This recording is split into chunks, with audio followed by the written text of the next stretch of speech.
আসসালামু আলাইকুম এভরিওয়ান। আজকে আমি আলোচনা করার চেষ্টা করব বিখ্যাত কবি রবার্ট ফ্রস্টের 'ট্রি অ্যাট মাই উইন্ডো' এই কবিতাটি। তো চলুন শুরু করা যাক।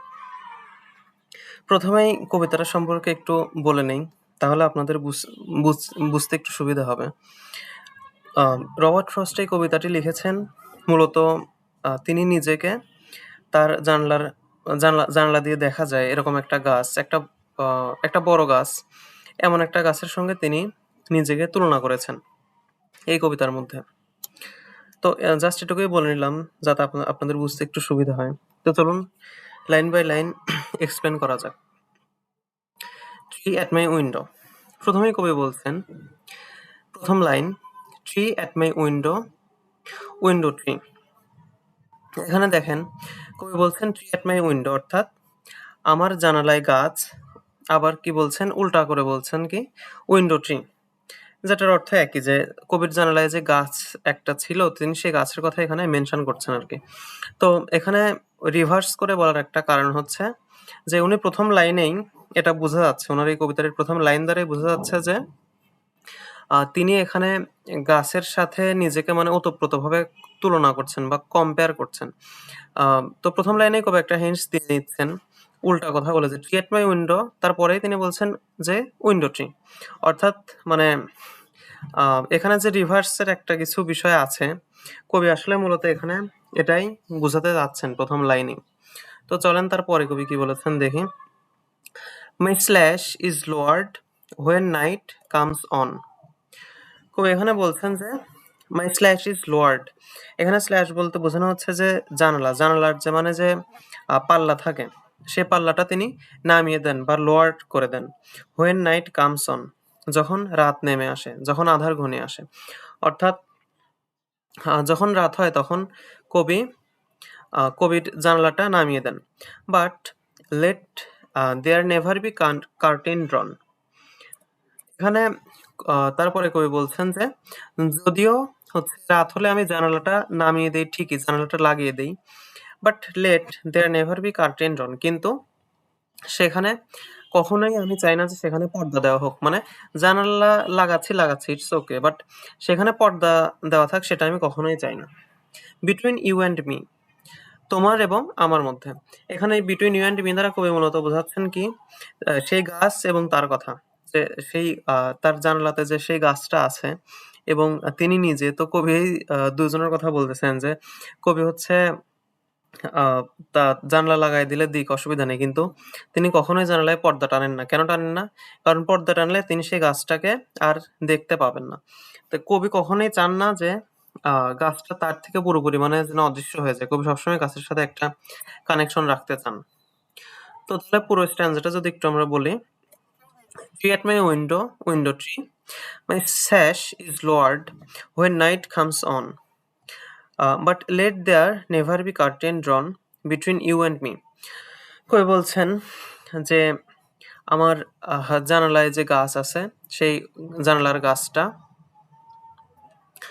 মাই সাইজ হচ্ছে আমার গাছটা তো গাছের মতো আছে। আমার জানালাগুলো আমি লাগিয়ে দেই যখন আঁধার নেমে আসে বা যখন রাত হয়। বাট আমি জানালা লাগিয়ে দিলেও সেখানে আমি জানালার পর্দাগুলো দেই না। বিটুইন ইউ অ্যান্ড মি, কার মধ্যে? সেই গাছটার মধ্যে এবং কবির নিজের মধ্যে। কবি পর্দা দেন না। কারণ কবি এটা পছন্দ করেন না যে গাছের সাথে তার যোগাযোগ সম্পূর্ণরূপে বিচ্ছিন্ন হয়ে যাক।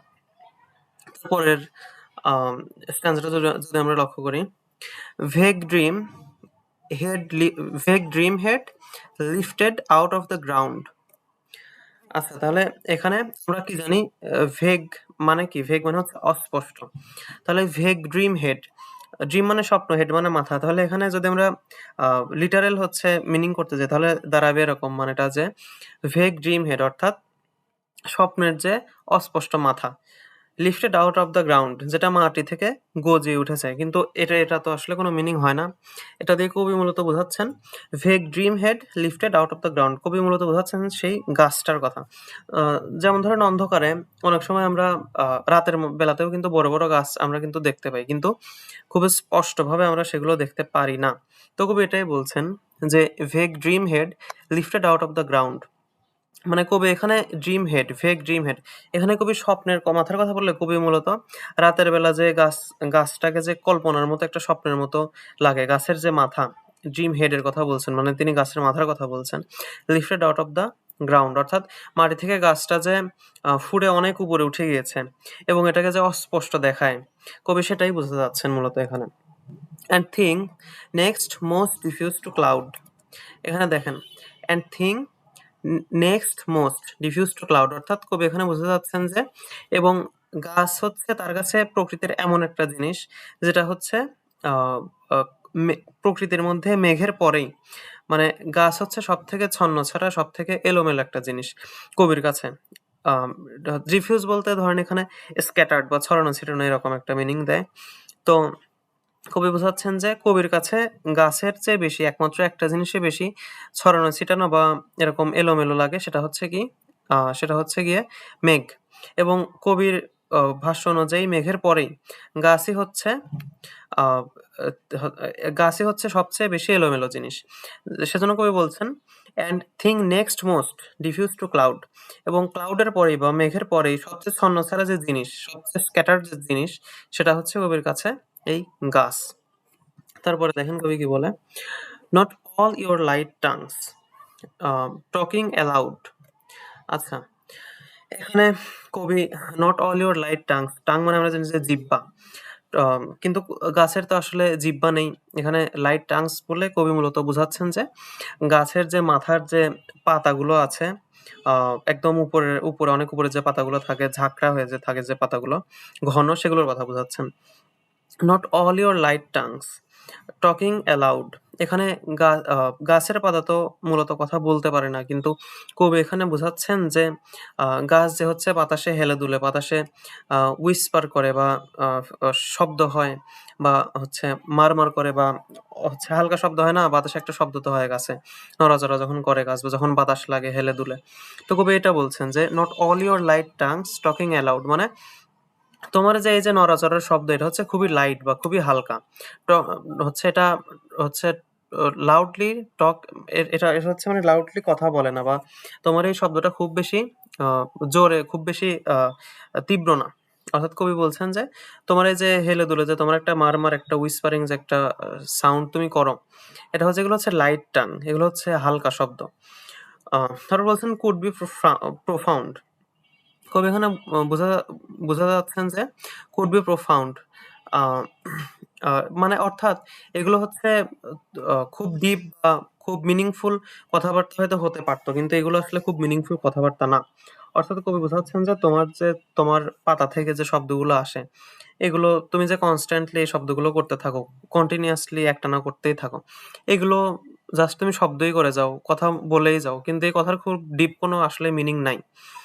তো কবি এখানে এগুলো দিয়ে এটাও বোঝাচ্ছেন আসলে যে মানুষ মানুষের চেয়ে আসলে দেখা যায় যে অনেক সময় হয়তো কবি সাহিত্যিকরা প্রকৃতিকে বা গাছপালাকে মানুষের থেকে উপরে স্থান দেন, কিন্তু এখানে রবার্ট ফ্রস্ট আসলে সেই কাজটা উনি করেননি।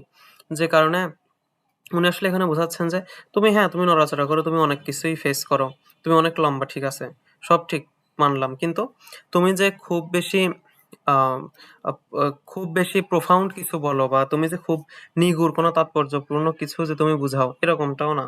মানে তোমার এই নড়াচড়া দ্বারা, তোমার এই মারমারিং আওয়াজ দ্বারা আসলে সেরকম কিছু খুব বেশি বোঝে না। মানে উনি বুঝাচ্ছেন যে গাছ এমন কোনো আহামরি জিনিসও না যে যেটা মানুষের থেকে অনেক সুপিরিয়র, অনেক বড়। উনি মানুষ আর গাছকে মোটামুটি এক জায়গায় রাখার চেষ্টা করছেন। তাহলে এই ফুল স্ট্যান্সটা যদি যদি আমরা আরেকবার একটু সামারাইজ করার চেষ্টা করি, তাহলে এটা দাঁড়ায় এরকম যে আম, মাটি থেকে একটা গা- গাছ অনেক লম্বা পর্যন্ত, অনেক উঁচু পর্যন্ত উঠে গিয়েছে, কিন্তু এটা দেখতে লাগছে অস্পষ্ট স্বপ্নের মতো। মানে গাছের মাথাটা দেখতে লাগছে যে মনে হচ্ছে এটা একটা অস্পষ্ট স্বপ্নের মাথা, এবং এটা হচ্ছে প্রকৃতির মধ্যে সবচেয়ে অস্পষ্ট বা আবছা, যেটা আম ছড়িয়ে ছিটিয়ে থাকে। এটা হচ্ছে সবচেয়ে প্রকৃতির মধ্যে সবচেয়ে আ আ ছড়িয়ে ছিটিয়ে থাকা একটা জিনিস মেঘের পরেই। মানে এর থেকে হয়তো শুধু মেঘই একটু বেশি ছড়িয়ে ছিটিয়ে থাকে। তাছাড়া গাছই হয়তো প্রকৃতির মধ্যে একটা জিনিস যেটা সবচেয়ে বেশি ছড়ানো ছিটানো অবস্থায় থাকে। তারপরে কবি বলছেন যে তুমি যে এই যে সারাক্ষণ কথাবার্তাগুলো বলো, মানে যে তোমার থেকে যে সাউন্ড গুলো আসে, কথা তোমার বাতাসের কারণে হোক, যে কারণেই হোক, এগুলা আসলে প্রফাউন্ড বা নিগুড় বা তাৎপর্যপূর্ণ গভীর কোনো কিছু না। জাস্ট তুমি শুধু এগুলা সাউন্ড করতেই থাকো, এটুকুই। আচ্ছা, তারপরের স্ট্যান্জায় যদি আমরা আসি, বাট ট্রি, কবি এখন দেখেন একটু ডিরেক্টলি সম্বোধন করছে গাছকে এখানে। বাট ট্রি, কিন্তু গাছ, I have seen you taken and tossed, আমি কিন্তু তোমাকে দেখেছি, টেকেন অ্যান্ড টসড, তোমাকে আন্দোলিত হতে দেখেছি। অর্থাৎ কবি এখানে টস মানে তো হচ্ছে এই যে টস মানে তো আমরা জানি। এখানে সহজ উদাহরণ দিয়ে বলতে গেলে, ক্রিকেট খেলায় যে হচ্ছে আপনার খেলার শুরুতে যে টস হয়, কয়েন টস করে, বা এটা হচ্ছে টসড হচ্ছে আপনার টসের হচ্ছে পাস্ট এবং পাস্ট পার্টিসিপল ফর্ম টসড। তো এখানে টসড বলতে বোঝানো হচ্ছে আন্দোলিত হওয়া বা প্রভাবিত হওয়া। তো এখানে কবি বলছেন কি যে, বাট ট্রি, কিন্তু গাছ শোনো, I have seen you taken and tossed, আমি কিন্তু তোমাকে দেখেছি খুব বেশি আন্দোলিত হতে বা খুব বেশি আহ, বিপদের মুখে মুখে পড়তে, বা যেমন যখন ঝড় হয়, যখন বাতাস হয়, তুমি কিন্তু অনেক বিপদের মধ্যে পড়ো, তুমি কিন্তু খুব আন্দোলিত হও, তোমার কিন্তু নিজের উপরে কোনো কন্ট্রোল থাকে না। এবং তারপরে কবি কি বলছেন দেখেন, and if you have seen me when I slept, এবং তুমিও যদি আমাকে দেখে থাকো, কখন?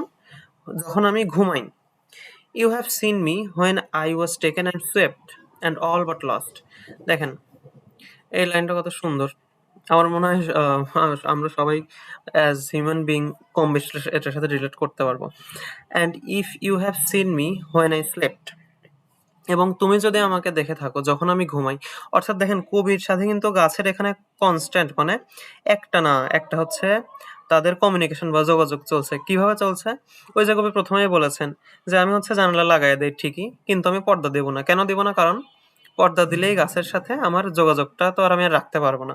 এবং কবি গাছের সাথে যে যোগাযোগটা একটানা রাখতে চাচ্ছেন এবং একটানা রাখছেনও, এবং রাখার মাধ্যমে কিন্তু উনি কথাগুলো বলছেন, এবং উনি দেখেন গাছের সাথেই যেন মনে হচ্ছে উনি কথাগুলো বলে যাচ্ছেন।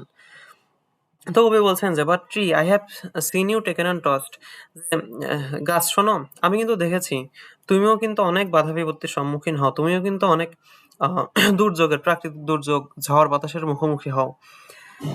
এবং তারপরে বলছেন, তুমি যদি আমাকে দেখো যখন আমি ঘুমাই, and if you have seen me when I slept, যখন আমি ঘুমিয়ে থাকি, you have seen me when I was taken and saved, তুমি আমাকে তখনও দেখে থাকবে যখন আমিও একদম খুবই যখন আমিও হচ্ছে একদম বিমর্ষ হয়ে পড়ি, আমিও আমারও আসলে আহ, আমার আসলে তেমন কোনো কিছুই করার থাকে না।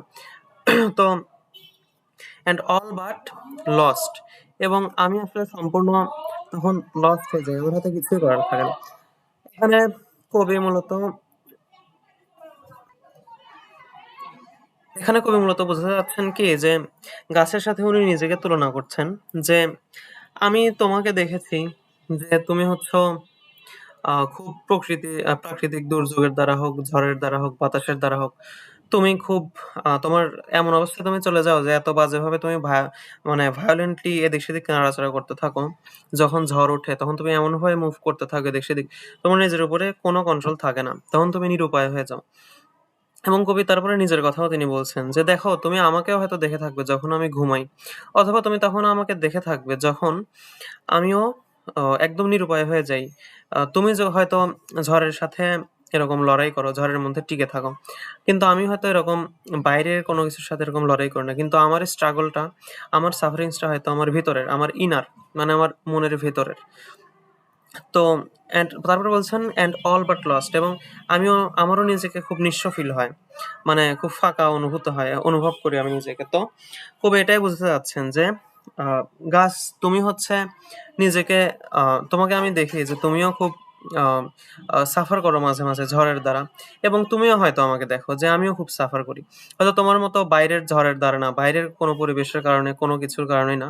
কিন্তু আমারও সাফারিংস আছে। তোমার হয়তো ঝড়ের কারণে, আমার হয়তো আমার ভিতরের অন্যান্য বিষয়ের কারণে আমিও সাফার করি একদম তোমার মতোই।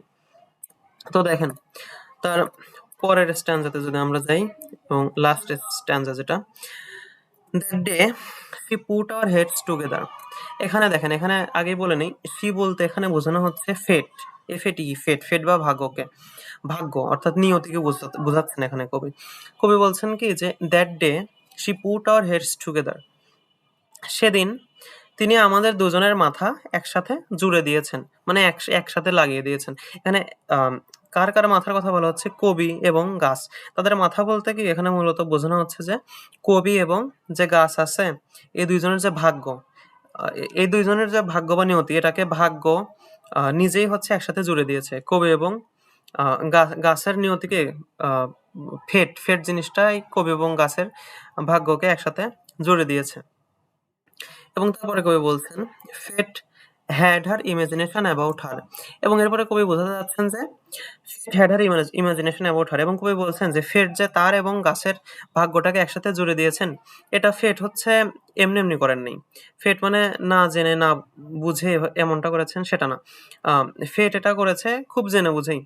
কারণ ফেট দেখতে চেয়েছে যে এই ২ জনকে আসলে একসাথে এই ২ জনের ভাগ্য একসাথে জুড়ে দিলে আসলে কেমন দাঁড়ায় বিষয়টা।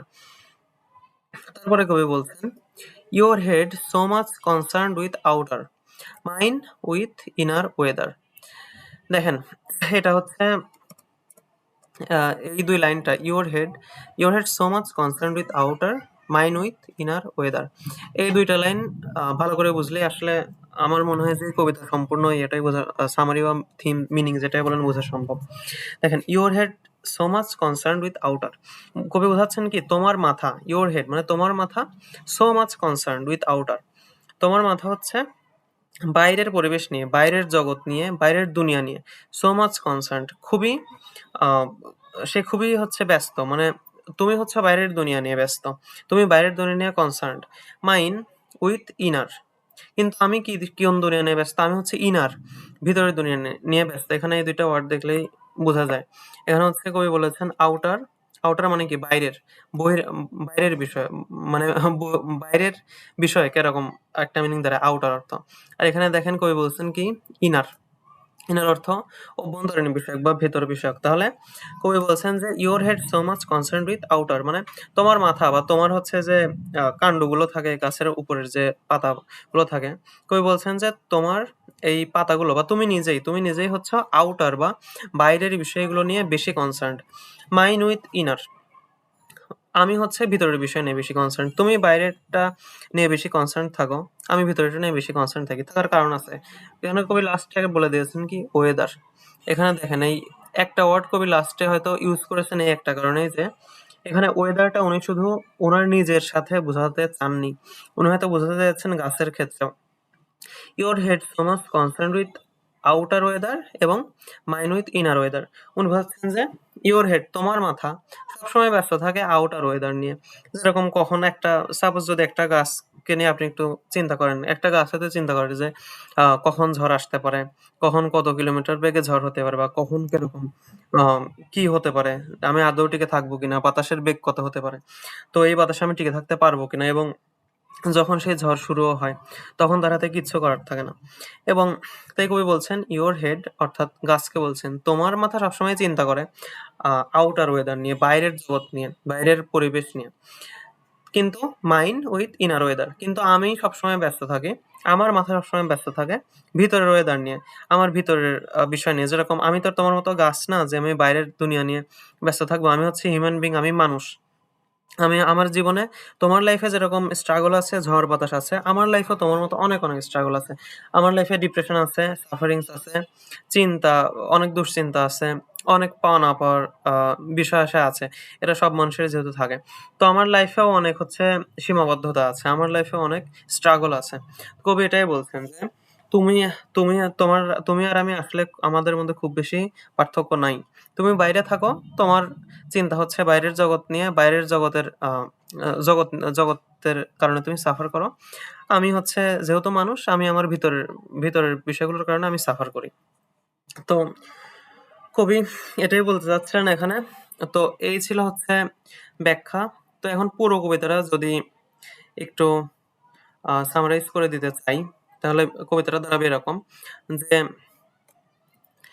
হচ্ছে কবি এখানে মূলত আ আ উনার নিজের সাথে গাছকে তুলনা দিচ্ছেন এবং তিনি নিজের সাথে গাছকে তুলনা দেন। নিজেকে এবং গাছকে দেখার মাধ্যমে উনি গাছকে দেখলেন যেন উনি নিজেকেই দেখতে পান। আ তো সেই কারণে তিনি গাছের সাথে সবসময় একটা যোগাযোগ রাখতে চান। তিনি গাছকে চোখের থেকে আড়াল করেন না কখনো। যে কারণে উনি পর্দা দেন উনার জানালায়, কার্টেইন দেন না। তো তারপরে উনি গাছকে এই কথাগুলো বলেন যে হচ্ছে, "তুমিও স্ট্রাগল করো, আমিও স্ট্রাগল করি। তোমার স্ট্রাগল গুলো হচ্ছে যেখানে আউটার বা বাইরের দুনিয়ার সাথে তোমার স্ট্রাগল, আমার সেখানে স্ট্রাগল গুলো হয় হচ্ছে ইনার। যেহেতু আমি মানুষ সেহেতু আমার ইনার স্ট্রাগল হয়। তো আসলে খুব বেশি তফাৎ নেই। তুমিও স্ট্রাগল করো, আমিও স্ট্রাগল করি। আমরা ২ জনে স্ট্রাগল করি।" তো এখানে কবি একজন মানুষ হিসেবে উনি গাছের সাথে নিজের আ মানে নিজের একটা আ সিমিলারিটি বা নিজের একটা আ মিল খোঁজার চেষ্টা করেছেন এবং উনি চমৎকারভাবে এখানে সেটা তুলে ধরারও চেষ্টা করেছেন।